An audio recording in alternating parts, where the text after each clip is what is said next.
ధ్యానించాలని ఆశపడుతున్నాం.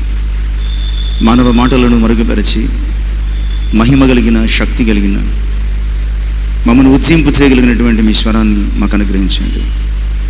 నా మాటలు నిష్ప్రయోజనకరము, మీ మాటలు మాకెంతో ప్రయోజనకరం. మీ స్వరమును మాకు వింపింపచేసి మీ వాక్యము చేత మమ్మల్ని దర్శించి ఈ ధ్యానమంతటిలో మీ యొక్క చిత్తమును బయలుపరిచి మీ సహాయముతో మమ్మల్ని నడిపించమని సమస్త మహిమ ఘనత ప్రభావం మీరు పొందాలి. యేసయ్య నామమున ప్రార్థించి వేడుకొనుచున్నాను తండ్రి, ఆమేన్. దేవునికి మహిమ కలుగును గాక. దేవుని ప్రేమించి ఆయన పరిశుద్ధ సన్నిధిని చేరివచ్చిన ప్రియ విశ్వాసులందరికీ మన ప్రభువును ప్రియరక్షకుడైన యేసుక్రీస్తు వారి పరిశుద్ధ నామములో శుభాలు తెలియజేస్తున్నాను. దేవుని మహా ఉచితమైన కృపను బట్టి దేవునితో ఒక ఘడి అనే ఈ ఆధ్యాత్మిక ధ్యాన కార్యక్రమంలో మరి విశేషంగా 7వ దినములోనికి నడిపించబడింది. మనం ఈ దిన ధ్యానము కొరకు ఏర్పాటు చేయబడిన లేఖన భాగాలను ఈ రీతిగా చదువుకున్నామండి. అందులో మొదటిదిగా న్యాయాధిపతుల గ్రంథం 3వ అధ్యాయం మొదటి 11 వచనాలు, ఇక రెండవదిగా కొలస్సీ పత్రిక 2వ అధ్యాయము 13 నుంచి 15 వచనాలు. ఒత్నీయేలు 40 ఈ అంశాన్ని మన ఆత్మీయ జీవితంలో ఆశీర్వాదకరంగా ధ్యానము చేసుకునే ప్రయత్నం చేద్దాం. ప్రధానంగా ఈ 3వ అధ్యాయం మొదటి 11 వచనాలు, మరి ముఖ్యంగా 9, 10, 11 వచనాలు ఒత్నీయేలు గురించి మాట్లాడుతున్నాయి. అంటే కేవలము 3 వచనాలలో ఒత్నీయేలు యొక్క సంక్షిప్త చరిత్ర మనకి కనబడుతుంది. ఆ పైన మొదటి నుంచి 8 వచనాల భాగంలో ఆనాటి ఇశ్రాయేలు ప్రజల యొక్క పరిస్థితులు మనకి కనబడుతున్నాయి. ఈ ఒత్నీయేలును గురించి మనము ఆలోచన చేసే ముందుగా, ఈ ఒత్నీయేలు 40 అన్న అంశాన్ని మనము ధ్యానము చేసే ముందుగా అంతకు ముందున్నటువంటి పరిస్థితులు మనం అర్థం చేసుకుని ఒత్నీయేలు రాక ఆవశ్యకత, అతని ద్వారా కలిగినటువంటి కార్యములు మనము అర్థం చేసుకోవడానికి వీలుకరంగా ఉంటుంది.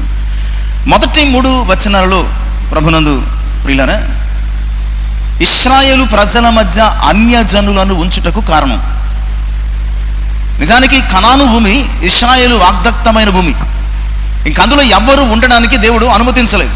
బట్ ఇక్కడ ఉన్నటువంటి ఈ 3వ అధ్యాయము మొదటి వచనాల ఆధారంగా అసలు ఇశ్రాయేలు ప్రజల మధ్య ఇంకా అన్యజనులను, కనానీయులను ఉంచడానికి కారణాలు చెప్తున్నాడు. అందులో 2 ప్రత్యేకమైన కారణాలు. ఒకటి ఏమిటంటే 3వ అధ్యాయము 4వ వచనపు 2వ భాగములో, అంటే చివరి భాగములో ఇశ్రాయేలీయుల యొక్క విశ్వాస్యతను పరీక్షించుటకు ఉంచాడంటండి. నిజమే, చాలాసార్లు శోధన కావచ్చు, శ్రమ కావచ్చు మన జీవితంలో ఎందుకు కలుగుతాయ్యా అంటే ఆ కష్టకాలంలో, ఆ శ్రమ కాలంలో దేవుని పట్ల మన విశ్వసనీయత ఎలా ఉంది అనే విషయం దేవుడు తెలుసుకోవడానికి. ఇక్కడ ఇశ్రాయేలు ప్రజల మధ్య కనాను జాతులను ఉంచడానికి దేవుని యొక్క ప్రధాన ఉద్దేశం ఏమిటంటే ఆయన తీసివేయాలంటే తీసివేయగలడు. అని దేవుని ప్రధాన ఉద్దేశం ఏంటంటే దేవుని పట్ల, అనగా 430 సంవత్సరాల ఐగుప్తు బానిసత్వాన్ని, 40 సంవత్సరాల అరణ్య ప్రయాణాన్ని, ఇప్పుడు కనాను వాగ్దాన స్వాస్థ్యాలను పంచిన తర్వాత ఇంత చేసినటువంటి దేవుని పట్ల ఇశ్రాయేలు ప్రజల యొక్క విశ్వసనీయత ఎలా ఉంది అనే విషయాన్ని తెలుసుకోవడానికి. నిజమే, చాలాసార్లు మన జీవితంలో శోధన కానీ, పరిశోధన కానీ, శ్రమ కానీ, కష్టం కానీ, మనకిష్టం లేని మరి ఏదైనా ఈ ఆత్మీయ ప్రయాణంలో మనకు సంభవిస్తూ ఉందంటే అది మన విశ్వసనీయతకు పరీక్ష అని గ్రహించాలి. మన విశ్వసనీయతకు పరీక్ష. ఎంతవరకు మన విశ్వాసంలో నిలవబడగలం, ఎంతవరకు దేవుని మీద ఆధారపడగలం, ఎంతవరకు దేవుని పట్ల మనకున్న నమ్మకత్వాన్ని మనము ప్రదర్శించగలం. అదే కదా సాక్ష్యం. అన్యజనులకు మనకున్న సాక్ష్యం. శ్రమలలో మనము దేవుని కొరకు నిలవబడగలిగితే, దేవుని మహిమపరచగలిగితే అంతకంటే గొప్ప సాక్ష్యం ఏమి లేదు. కానీ అనుకోకుండా ఈ విషయంలో ఇశ్రాయేలు ప్రజలు ఫెయిల్ అయినట్టుగా మనము చూస్తున్నాం.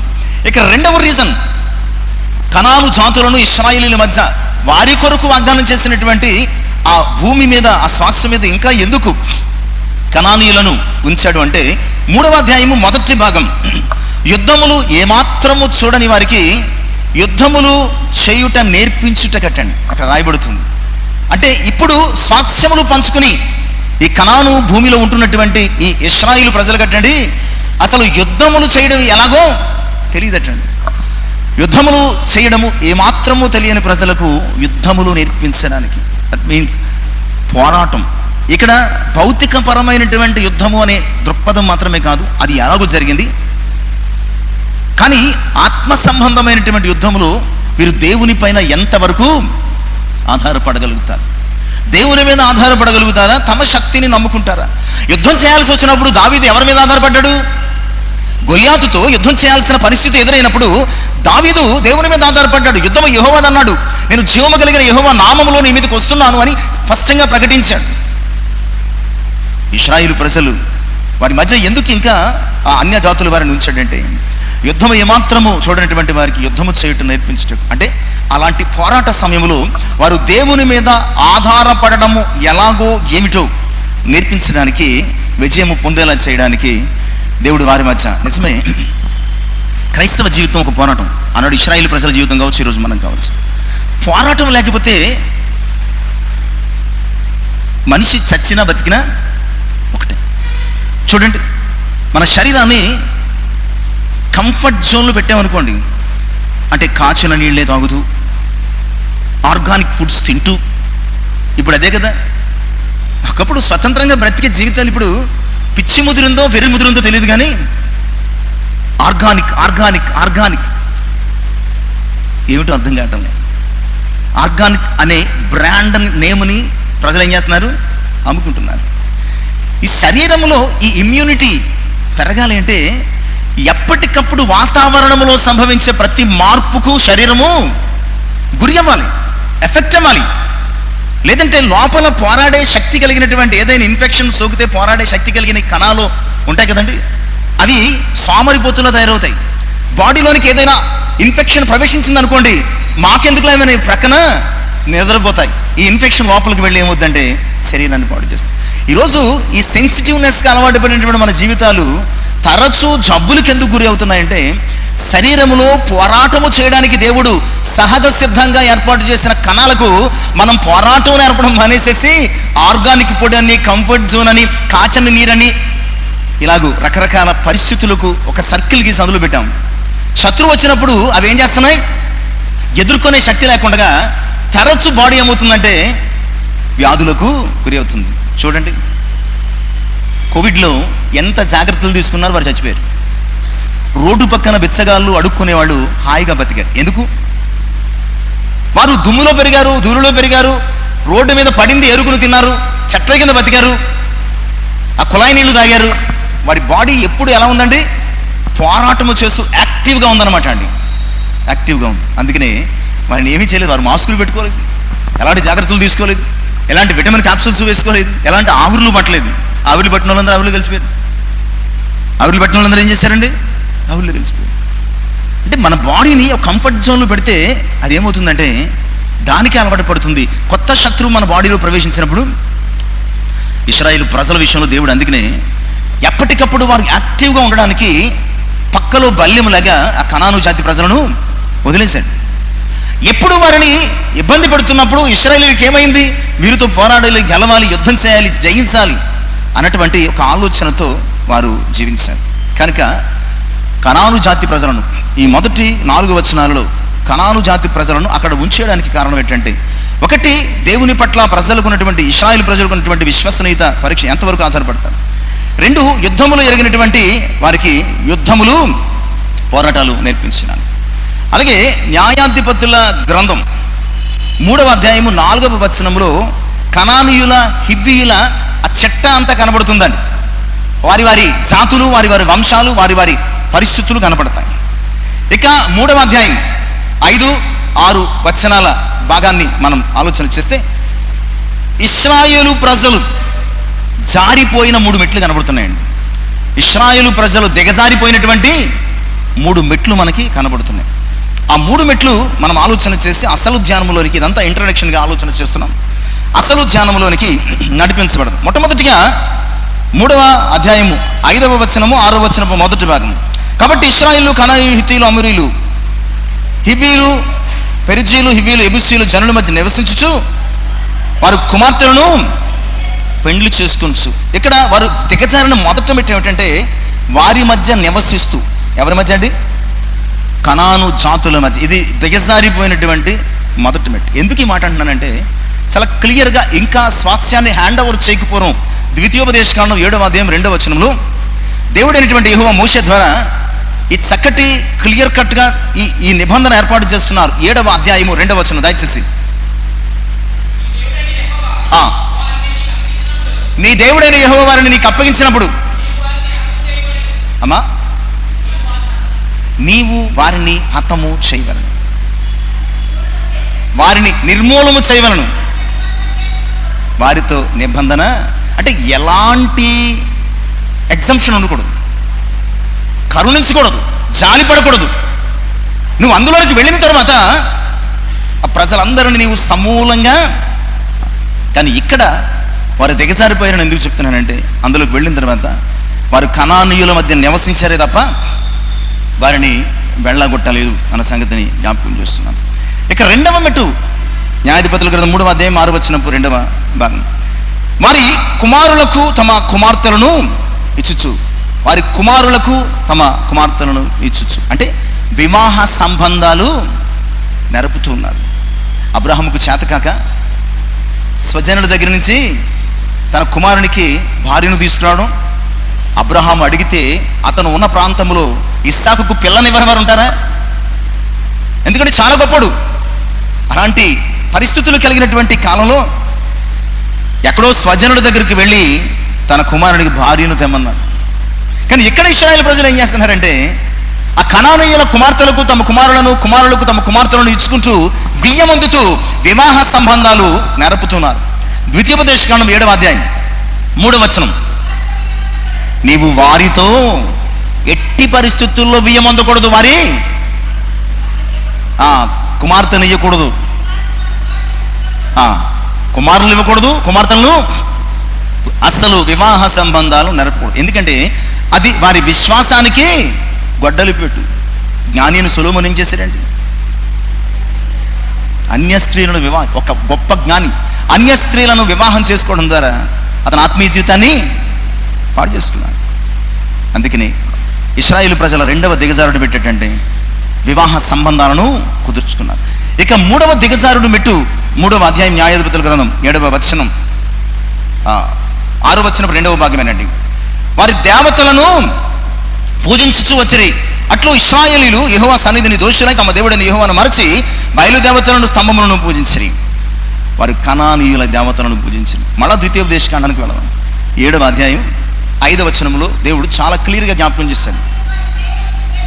కావున మీరు వారికి చేయవలసినది ఏమనగా వారి బలిపీఠములను పడద్రోసి వారి విగ్రహములను పగలగొట్టి వారి దేవతా స్తంభములను నరికివేసి వారి ప్రతిమలను అగ్నితో, అంటే వారి ఆరాధనల తాలూకా ఆనవాళ్ళు కూడా మీ కనుచూపు మేరలో కనిపించకూడదు, డిమాలిష్ చేసేయాలి.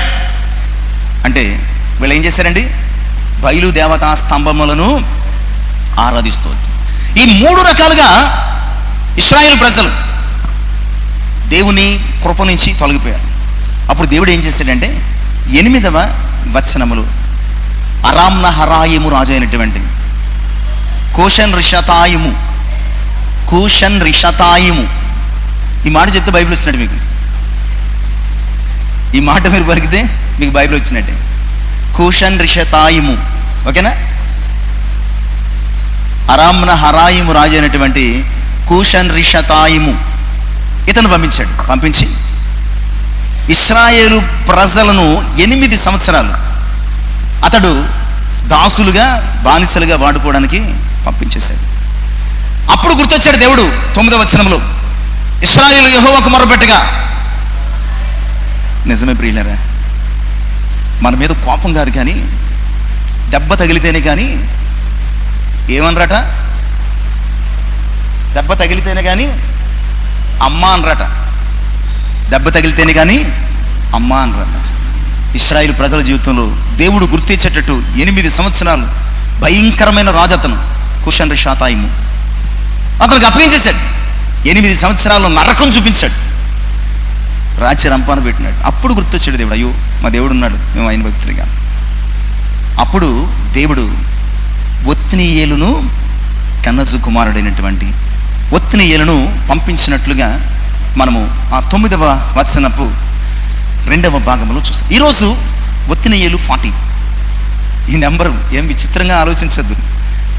ఒత్నీయేలు 40 అంటే ఏమీ ఆలోచించద్దు. అతడు 40 సంవత్సరాలు పరిపాలించాడు అంతే. మీరు కొత్తగా ఏమి వింతగా ఎక్కడికో వెళ్ళిపోయి 40 వేసాడంటే ఏదో అనుకోవద్దు. ఒత్నీయేలు 48 అంటే 40 సంవత్సరాలు ఇశ్రాయేలు ప్రజలకు రక్షకునిగా ఉన్నాడు. ఇప్పుడు ఒత్నీయేలు నుంచి ఓ 7 విషయాలు చూద్దాం. ఒత్నీయేలు నుంచి మనం నేర్చుకోవాల్సినటువంటి ఓ 7 సంగతులు మన ఆత్మీయ జీవితంలో ఏమో ఉన్నాయి, ఆలోచన చేయడానికి సిద్ధపడండి. 40 సంవత్సరాలు ఇశ్రాయేలు ప్రజలు దేవునికి మొర్రపెట్టినప్పుడు కూషన్ రిషతాయిము నుంచి విడిపించడం కొరకు దేవుడు ఒత్నీయేలును పంపించాడు. ఈ ఒత్నీయేలు 40 సంవత్సరాలు ఇశ్రాయేలు ప్రజలకు రక్షకునిగా ఉంటూ చేసినటువంటి, లేదా అతని యొక్క పరిస్థితులను ఒక 7 విషయాలుగా విభజించుకుని మన ఆత్మీయ జీవితంలో మెలుపు. మొట్టమొదటిగా ఒత్నీయేలు అనే మాటకు అర్థం the line of God. Othniel అనే మాటకు అర్థం ఏంటంటే దేవుని సింహము అని అర్థం. దేవుని సింహము అని అర్థం. కొంచెం విచిత్రంగా ఉంది. చాలా పేర్ల అర్థాలు మనం వింటూ ఉంటాం కానీ విచిత్రంగా ఉంది, కానీ ఇందులో చాలా అర్థాన్ని దేవుడు ఏర్పాటు చేశాడు. ఇక్కడ ఒక మాట మనం చెప్పాలి, 7 విషయాలు ఆలోచన చేసే ముందుగా. ఒత్నీయేలు యేసుక్రీస్తునకు ముంగురుతు. పాత నిబంధన గ్రంథంలో చాలా మంది ఉన్నారు. యేసుక్రీస్తు ప్రభువునకు ముంగురుతుగా చాలా మంది పాత నిబంధన కాలంలో గ్రంథంలో కనబడుతున్నాడు. అందులో ఒత్నీయేలు కూడా ఒకడు. ఎందుకంటే ఒత్నీయేలు అనగా లైన్ ఆఫ్ గాడ్, దేవుని సింహము. ఇది ఒక అద్భుతమైన పేరు. దేవుని సింహము అని అనగానే గుర్తొచ్చే పేరు ఏంటంటే యూదా గోత్రపు సింహం. ఎవరు? యేసుక్రీస్తు ప్రభువారు యూదా గోత్రపు సింహం. నిజమే, ఇశ్రాయేలు ప్రజలు అనగదొక్కబడుతున్న కాలంలో ఒక్కసారిగా వారి పక్షంగా, మన పక్షంగా ఎలాగూ ప్రభు పరలోకాన్ని విడిచి మన కొరకు వచ్చాడు, అలాగూ ఒత్నీయేలు కూడా వారిని రక్షించడానికి ఒక సింహము వలె శత్రువు మీద దూకాడు. ఆదికాండము 49వ అధ్యాయము 9-10 వచనాలలో యోధాను గురించి మాట్లాడుతూ, యోధా అంటండి అది ఒక సింహము, యోధా గోత్రాన్ని గురించి మాట్లాడుతూ, చదవండి మాటలు, ఒక్కళ్ళు చదవండి. యోధా కొదమ సింహము, నా కుమారుడా పట్టిన దానిని తిని వచ్చితివి, సింహము వలెను గర్జించు ఆడు సింహము వలెను కాళ్ళు ముడుచుకొని. యోధా ఎవరటండి? కొదమ సింహం. విచిత్రం ఏంటంటే Othniel belongs to Jewish rice అనమాట. ఒత్నీయేలు దేని నుంచి వచ్చాడండి? యోధా గోత్రము నుంచే, యోధా జాతి నుంచి వచ్చాడు. అందుకనే ఒత్నీయేలు యేసుక్రీస్తు ప్రభు వారికి ముంగురుతు. శత్రువు చేతుల్లో బందీలుగా అణచబడుతున్నటువంటి మన కొరకు ప్రభు ఎలా వచ్చాడు, అలాగే మొట్టమొదటి ఒకే ఒక న్యాయాధిపతి, ఒకే ఒక ప్రభు యేసయ్య అయితే, ఇక్కడ ఇశ్రాయేలు ప్రజలను రక్షించడానికి వచ్చినటువంటి మొట్టమొదటి న్యాయాధిపతి ఎవరండి? ఒత్నీయేలు. కనుకనే అతడు యూదా గోత్రపు సింహముగా తన ప్రజలందరినీ, ఇశ్రాయేలు ప్రజలందరినీ కూడా కూషన్ రిషాతాయిము నుంచి రక్షించి దేవుని ఎదుట వారిని నిలబెట్టాడు. ఈరోజు ప్రియులారా, నీ సంగతి ఎలా ఉంది? ఈరోజు నీ జనాంగానికి నీవు ఒక ఒత్నీయేలు కాగలుగుతున్నావా? ఒక ఒత్నీయేలు కాగలుగుతున్నావా? ఆ పౌరుషము నీలో ఉన్నదా?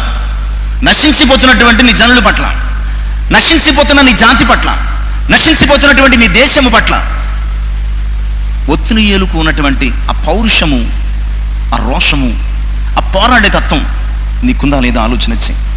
అలా ఉండగలిగితే మనలో కూడా ప్రభు యొక్క పౌరుషాన్ని లోకం చూడగలుగుతుంది. ఇక 2వ విషయం మనం చూద్దామండి.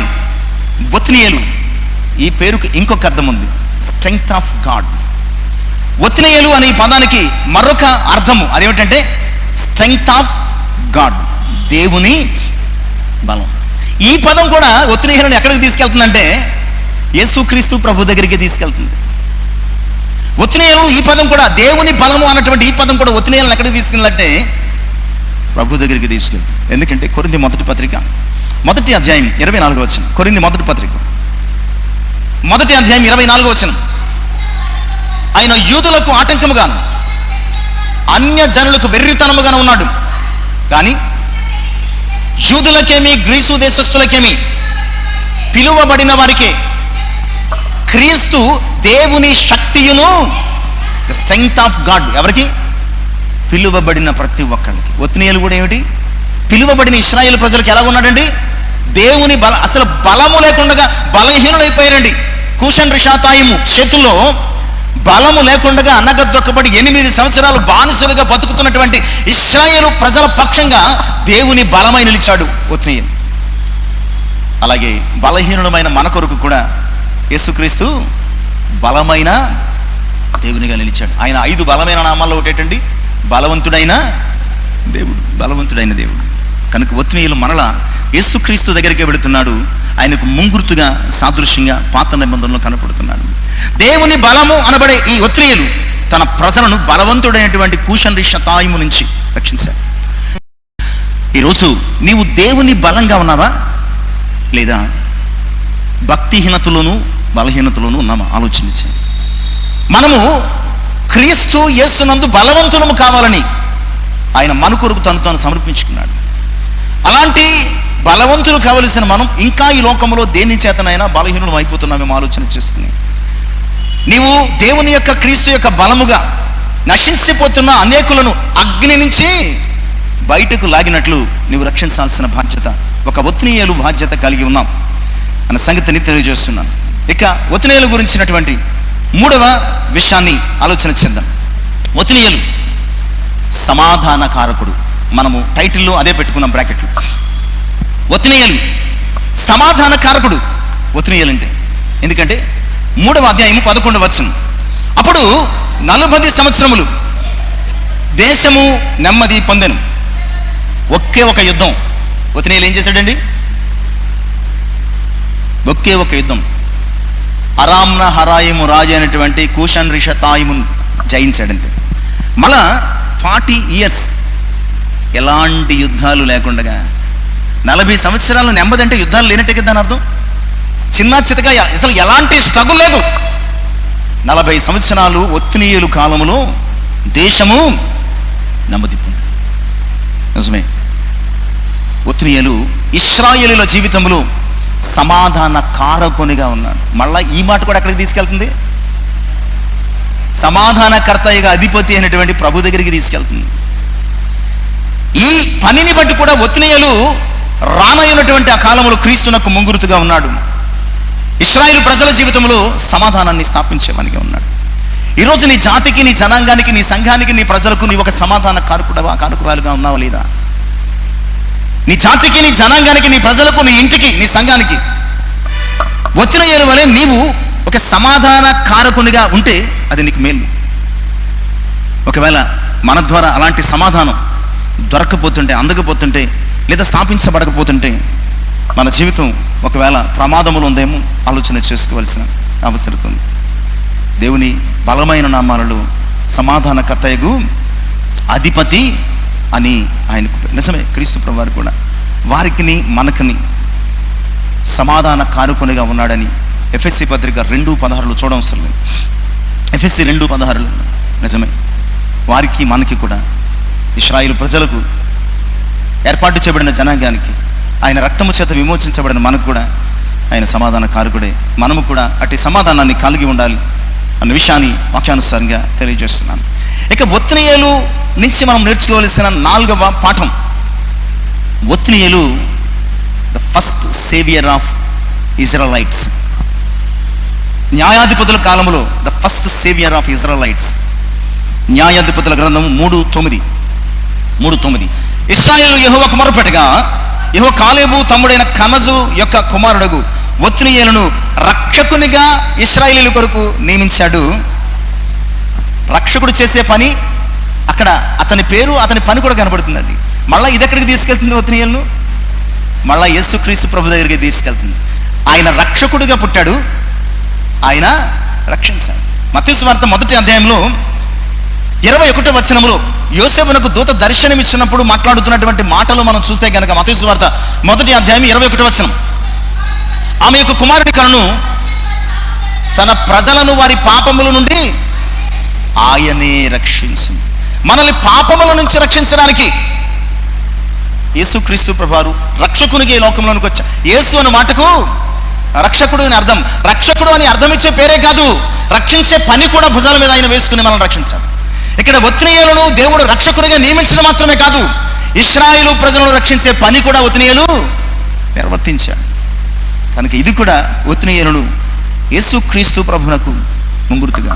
ఈరోజు మనము ఎంతమంది రక్షణకు కారుకులమైనాం ఆలోచించండి. మీరు సర్వలోకములకు వెళ్ళి సర్వసృష్టికి స్వార్థ ప్రకటించండి. దాని ఉద్దేశం ఏంటంటే మనలో ప్రతి ఒక్కరు కూడా యేసుక్రీస్తు ప్రభు వలె నశించిపోతున్న దానిని ఏం చేయాలండి? వెదకి రక్షించాలి. అంటే మనల్ని కూడా ప్రభు ఈ లోకంలో ఎలా నియమించాడండి?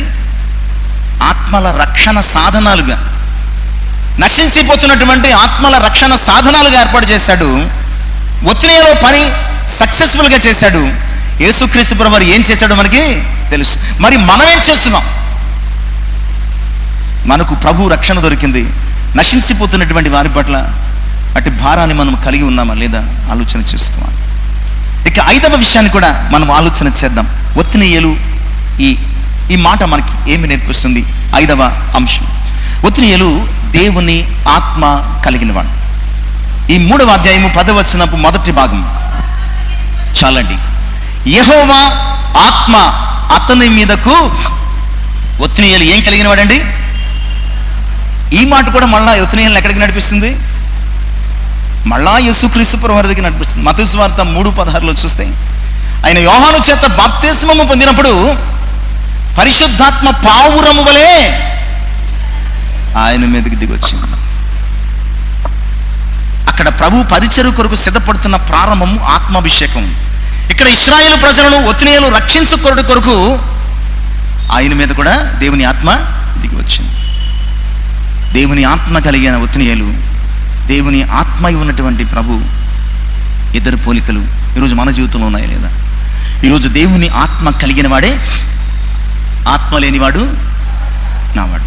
ఎందరూ ఆయన ఆత్మచేత నడిపించబడుదురో వారందరూ దేవుని కుమారులు అని అనబడుదురు. రోమపత్రికలో చెప్తాడండి, ఆత్మ లేనివాడు నావాడు కాడు. ఎందరూ దేవుని ఆత్మచేత నడిపించబడుదురు వారందరూ దేవుని కుమారులగుటకు అధికారం అనుగ్రహించాడు.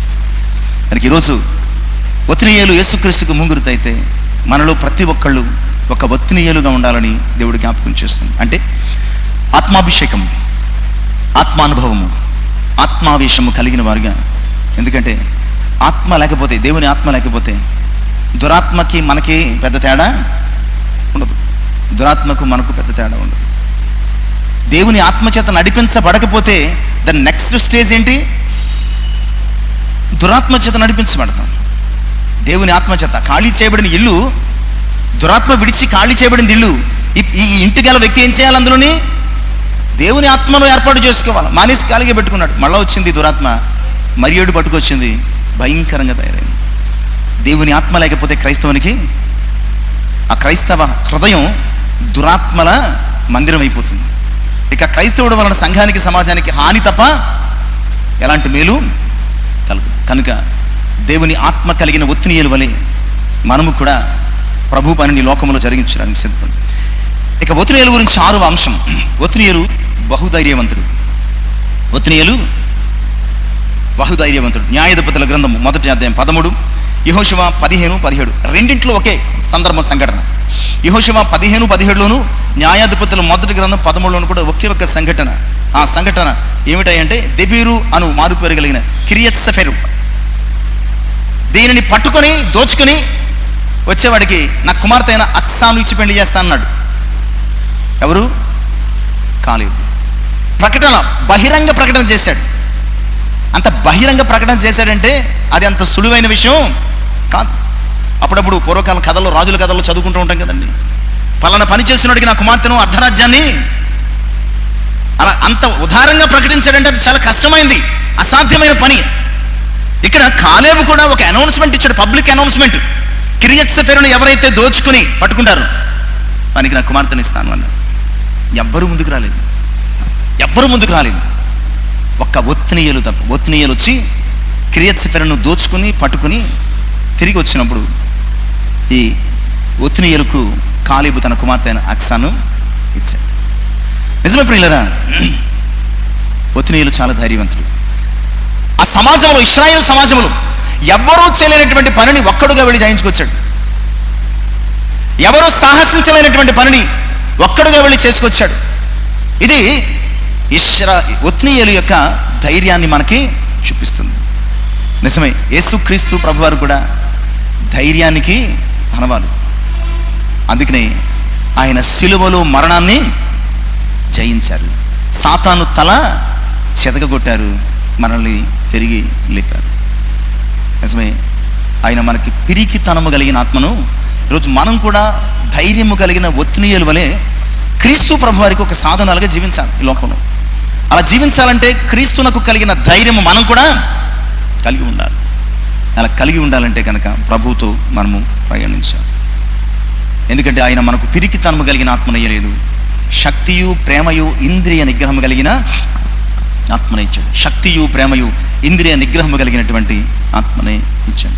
కనుక మనం ఒత్నీయేలు వలె ధైర్యవంతులం కావాలి. ఇక చివరి అంశం, ఒత్నీయేలుని గురించినటువంటి చివరి అంశం. ఒత్నీయేలు ఒక గొప్ప జయశాలి, కాంకరర్. ఒత్నీయేలు ఒక గొప్ప జయశాలి, కాంకరర్. సామ్రాజ్యాన్ని జయించినట్టు అనమాట అండి ఈ పదం ఉపయోగిస్తే. ఎందుకు ఈ మాట చెప్తున్నానంటే 3వ అధ్యాయం న్యాయాధిపతులు 10వ వచనపు 2వ భాగం. న్యాయాధిపతి, ఇశ్రాయేలులకు న్యాయాధిపతి యుద్ధమునకు బయలుదేరగా యెహోవా అరామ్న హరాయిము రాజైన కూషన్ రిషతాయిమును అతని చేతికి అప్పగించను. అతడు కూషన్ రిషతాయిమును జయించెను అన్నమాట. ఇతడు మామూలు రాజు కాదు, ఈ అరామ్న హరాయిము రాజు. ఇతని ఈ పేరునకు మనం అర్థం చూస్తే కనుక చాలా విచిత్రంగా ఉంటుందండి. రెట్టింపు చీకటట. ఇతని పేరుకి అర్థం ఏంటి? Double darkness. రెట్టింపు విచిత్రంగా ఉంది, కానీ నిజంగా ఇతని ప్రభావం ఇశ్రాయేలు ప్రజల మీద అలాగే ఉంది. మామూలు చీకటి అయితే వేరేగా ఉంటుందండి. అదే వెన్నెల ఉన్న రోజు చీకటికి అమావాస్య రోజు చీకటికి తేడా ఉంటుంది. అలాంటిది అనమాట. డబుల్ డార్క్నెస్, కూషన్ రిషతాయిము అనే పేరుకు అర్థం. నిజమే, ఇశ్రాయేలు ప్రజల జీవితంలో ఇతడు రెట్టింపు చీకటిని కలుగు చేశాడు. ఆ 8 సంవత్సరాలు ఇశ్రాయేలు ప్రజల జీవితంలో ఏం కలిగిందండి? రెట్టింపు చీకటి. వారికి దిక్కు తోచలేదు, వారికి ఏమీ ఆలోచన రాలేదు, విడిపించుకోవడానికి అవకాశం లేదు, చచ్చినట్లు బానిసత్వాన్ని చేశారంతే. అలాంటి చీకట్లోంచి వెలుగు అయిన దేవునికి ప్రార్థించగా వారికి ఒక వెలుగు రేఖగా ఒత్నీయేలును దేవుడు పంపించాడు. ఈ ఒత్నీయేలు ఏం చేశాడంటే బలమైనటువంటి రాజు అయినటువంటి ఇతన్ని జయించి ఇశ్రాయేలు ప్రజలను విడిపించాడు. కనుక ఆనాటి కాలంలో ఒక గొప్ప రాజు అయినటువంటి ఇతన్ని జయించినందుకు అతనికి మనం ఇవ్వాల్సిన బిరుదు ఏంటంటే జయశాలి, కాంకరర్. నిజమే, యేసుక్రీస్తు ప్రభువారు కూడా ఎవరు? మనం చదువుకున్న చివరి భాగం కొలస్సీ పత్రిక 2వ అధ్యాయం 15వ వచనం. ఆ మాట మనం చదువుకొని ధ్యానాన్ని ముగించుకుని ప్రయత్నించదు. కొలస్సీ 2వ అధ్యాయం 15వ వచనం. మరియు అపరాధము వలనను శరీరమందు సున్నతి పొందక ఉండుట వలనను మీరు మృతులై ఉండగా దేవుడు వ్రాతరూపకమైన ఆజ్ఞ వలన మన మీద రుణముగా మనకు విరోధముగాను ఉండిన పత్రమును మేకులతో సిలువకు కొట్టి దాని మీద చేవ్రాతను తుడిచివేసి మనకు అడ్డము లేకుండా దానిని ఎత్తివేసి మన అపరాధములన్నిటినీ క్షమించి ఆయనతో కూడా మిమ్మల్ని జీవింపచేశాను.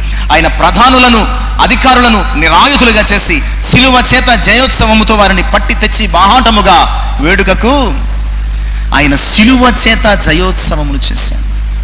నిజమే, యేసుక్రీస్తు ప్రభువారు సాతానుడు, లోకాధికారి అయినటువంటి సాతానును జయించినటువంటి జయశాలి. యేసుక్రీస్తు ప్రభువారు లోకాన్ని జయించినటువంటి జయశాలి. యేసుక్రీస్తు ప్రభువారు మరణాన్ని జయించిన ఏకైక జయశాలి. యేసుక్రీస్తు ప్రభువారికి ఒత్నీయేలు ముంగుర్తుగా ఇశ్రాయేలు ప్రజలకు మరణకరంగా పరిణమించినటువంటి కూషన్ రిషతాయిమును చంపివేసి ఇశ్రాయేలు ప్రజలను విడిపించాడు. ఈరోజు మనము కూడా బలమైనటువంటి ఈ లోక అధికారిని జయించగలిగిన జయశాలురుగా ఉండాలని దేవుడు కోరుకుంటున్నాడు. జయశాలురుగా ఉండాలని దేవుడు. ఎందుకంటే నేను జయించిన ప్రకారం మీరు కూడా జయించాలి. అలా జయించాలంటే లోకమును జయించిన విజయము విశ్వాసం. ఈరోజు ఒత్నియేలు గురించి ఎన్ని విషయాలు చూసామండి? ఈ 3 వచనాలకు సంబంధించి ఒత్నియేలు గురించి 7 విషయాలు దేవుడు ఏర్పాటు చేశాడు.